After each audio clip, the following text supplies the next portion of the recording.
Hi అండి, అందరికీ నమస్తే. Welcome back to our channel Hannu Geetha world. ఈరోజు హన్ను గీత వరల్డ్ కిచెన్లో మామిడికాయ మటన్ కాంబినేషన్లో కర్రీ ఏ విధంగా ప్రిపేర్ చేయాలో చూపించబోతున్నాను. ఇది చాలా టేస్టీగా ఉంటుంది. ఎలా చేయాలో చూసేద్దాం.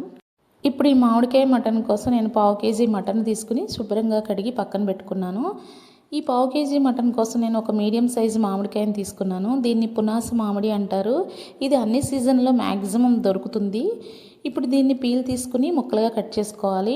మరీ చిన్న ముక్కలుగా కట్ చేసుకోకుండా కొంచెం పెద్దగా ఈ సైజులో కట్ చేసుకుంటే మటన్లో వేసినప్పుడు పేస్ట్ లాగా అవ్వకుండా ఉంటుంది.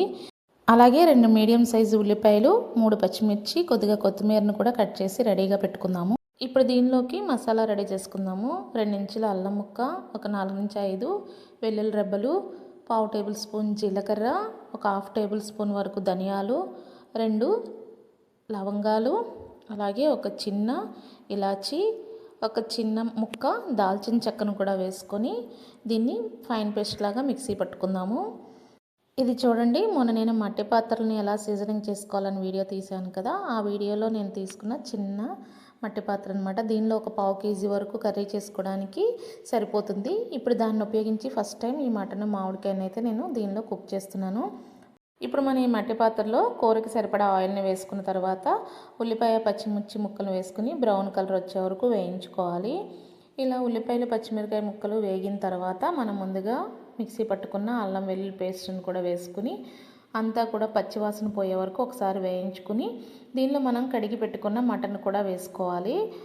అలాగే రుచికి తగ్గ ఉప్పు, ఒక 1/2 టేబుల్ స్పూన్ వరకు పసుపును కూడా వేసుకుని అంతా ఒకసారి కలిసేట్టుగా కలుపుకున్న తర్వాత మూతను పెట్టుకొని దీనిలో ఉన్న వాటర్ అంతా ఇంకిపోయే వరకు ఉడికించుకోవాలి. ఇలా 5 మినిట్స్ ఉడికించుకున్న తర్వాత ఇప్పుడు మనం కూరకు సరిపడా కారాన్ని కూడా వేసుకుని ఈ వాటర్ అంతా కూడా ఎగిరిపోయే వరకు కుక్ చేసుకోవాలి. ఇలా వాటర్ ఎగిరిపోయిన తర్వాత మనం మటన్ ఉడికించుకోవడానికి సరిపడా వాటర్ని అయితే వేసుకోవాలి. మామూలు పాత్రలో కన్నా ఈ మట్టి పాత్రలో ఉడికేటప్పుడు కొంచెం ఎక్కువ వాటర్ అవసరం ఉంటుందన్నమాట. తొందరగా నీటిని అబ్జర్వ్ చేసేస్తుంది ఇది. అందుకని కొద్దిగా వాటర్ని ఎక్కువ పోసుకోవాలి. ఇప్పుడు మటన్ ఉడికిందో లేదో చెక్ చేసుకుని మనం కట్ చేసి పెట్టుకున్న మామిడికాయ ముక్కల్ని వేసేసుకోవాలి. నేను టెంకతో సహా వేస్తున్నాను. ఇది కూడా చక్కగా ఉడికిపోతుంది. చిన్నప్పుడు ఈ టెంక కోసం మేము అందరూ ఫైట్ చేసుకునేవాళ్ళం. ఆ జ్ఞాపకాలు అయితే ఇప్పుడు గుర్తొస్తున్నాయి ఈ మామిడికాయ మటన్ కుక్ చేస్తుంటే. ఈ విధంగా మామిడికాయ ముక్కలు వేసుకున్న తర్వాత మీడియం ఫ్లేమ్ నుంచి లో ఫ్లేమ్లో ఒక 5 నుంచి 7 మినిట్స్ వరకు ఉడికించుకోవాలి. ఇప్పుడు కొద్దిగా కొత్తిమీరను కూడా వేసుకుని అంతా కలుపుకున్న తర్వాత మనం దీన్ని స్టవ్ ఆఫ్ చేసేసుకుందాము. చూడండి, మామిడికాయ మటన్ అయితే రెడీ అయిపోయింది. ఎప్పుడు నార్మల్గా రెగ్యులర్గా చేసుకునే మసాలాలో వేసుకుని వండుకునే కూర, అలాగే ఫ్రై చేసుకోవడం ఇలా కాకుండా ఈ విధంగా వెజిటేబుల్ని కలుపుగా వేసుకుని వండుకుంటే చాలా బాగుంటాయి. మేము మటన్లో కానీ చికెన్లో, రొయ్యల్లో రకరకాల వెజిటేబుల్స్ మిక్సింగ్తో అయితే కర్రీస్ చేస్తాము. అవి కూడా నేను త్వరలో మీకు వీడియోస్ చేసి చూపిస్తాను. ఈ విధంగా మామిడికాయ మటన్ వండినట్లయితే చాలా బాగుంటుంది. నోటికి ఏది రుచిగా లేనప్పుడు అలాంటప్పుడు ఇది చాలా బాగుంటుంది అనమాట, పుల్ల పుల్లగా. ఈ విధంగా మీరు కూడా ఒక్కసారి ట్రై చేసి చూడండి.